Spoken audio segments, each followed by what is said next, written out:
Well, hey there everybody, it's Chris from Rate the Record, and it is indeed time for another new music review. A bunch of new songs have come out. I've chosen 4 of them specifically.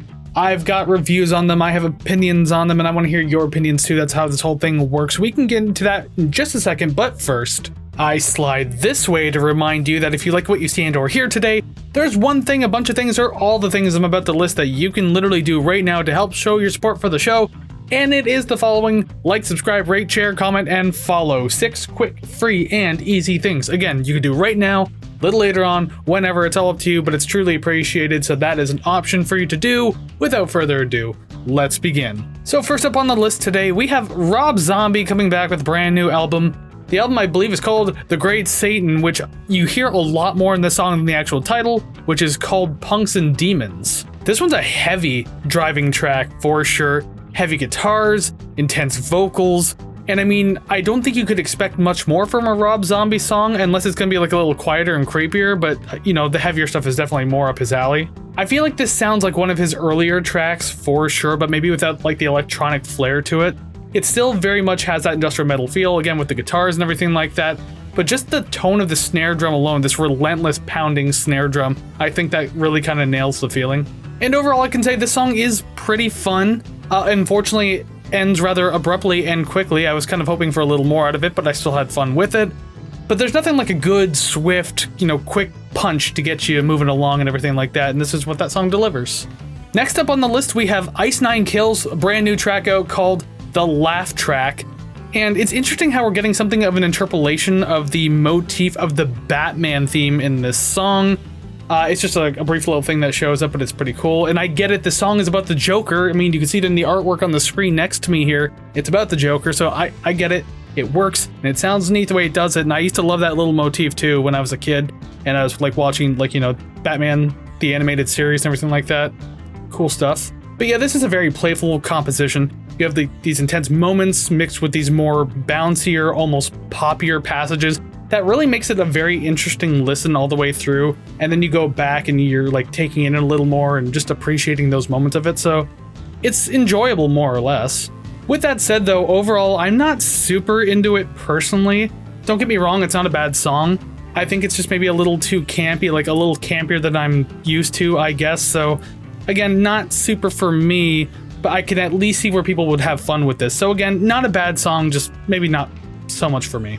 Next up on the list, I kind of just took a dart and threw it at the board for this one. 5 Seconds of Summer is a band I've never covered on the channel here before, but they have a brand new song out called Boyband. I believe they have a new album dropping in November, so there is that, but yes, new single, Boyband. Getting a bit of a mix of like synthwave, pop rock, and even electropop in this one, and it carries pretty well and smooth all throughout the track, so that's fine and dandy.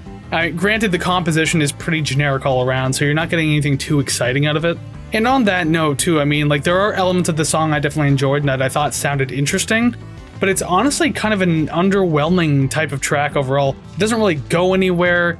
It plays it a little too safe. I don't know how long these guys have been away for or anything like that. I don't really know anything about this band, but I think it's been like a few years since their last album. They're playing it a little too safe. I don't know, this doesn't really feel that exciting. Ultimately, kind of boring. And you know what? Overall, that's exactly kind of it too. It's underwhelming and boring. I mean, you can dance to it, so there is that, and there are people that are going to dance to this song, and I'm sure there's a lot of people excited to hear this. This gave me nothing, though, personally, so I don't know. There's more cons in this than there are pros, so sorry. And lastly on the list, if you've been around the channel for a minute or two, you might know that I have something of a love-hate relationship with Dave Mustaine of Megadeth, so you know I would have to choose Megadeth to be on the new music review with their brand new song, Tipping Point. This one goes essentially straight into thrash metal, fast and intense riffs all around. It's just pretty crazy that you have this like legacy band still going for those Circle Pit vibes, and honestly, it's kind of pulled off well for the most part. Now let it be known, as I've already mentioned, I'm not really a fan at all of Dave Mustaine. I don't like him, I don't like his lyrics, I don't like most of his music or anything like that, but I'll be quite honest, he was fairly bearable in this one. Like, I was able to tolerate him, so I mean, like, that's gotta say something. So about 3/4 of the track, I'm just like, yeah, you know what? This isn't a bad track. But then the last quarter comes around, and it's a very stale butt rock kind of passage going on. And it was funny, because as soon as it kicked in, I just knew in my head, I was like, I knew this song was going a little too well for Dave Mustaine not to fuck it up. It's just something that he's natural at doing. So, I mean, there it is. There's the part of the song that I hate and sounds like garbage. Was the last quarter for sure. So overall, as much as I don't like Megadeth, as much as I don't like Dave Mustaine, you know what? This one was fine. Credit where credit's due. Even in bands that I don't like, they can still come up with good music. And to be honest, for the most part, this one is actually pretty decent. The ending was kind of ass. I still don't like Dave Mustaine, but you know what? This was fine. It's good. Tipping hat, invisible hat to Dave Mustaine. It's a good song. Probably won't end up on my top 5 or honorable mentions at the end of the year, but it's a decent track. It's fine. And that's about all I have for the new music review this week, so thank you very much for joining me, hanging out, and listening to these songs. And if you did indeed listen to these songs, please let me know down in the comments below of what you thought about these songs. Did you love them? Did you hate them? Did you agree or disagree with my opinions? What else are you listening to lately that's brand new? All these things and more, again, want to know down in the comments below. I'm serious. I like hearing all this kind of stuff that you have going on, so please let me know. And of course, you can find all the other places to let me know these things over at ratetherecord.ca. That is ratetherecord.ca. Streaming links, social media links, the RTR album chart for the podcast that you know I do, not quite weekly anymore or anything like that, but all the album reviews are there, the scores at the very least.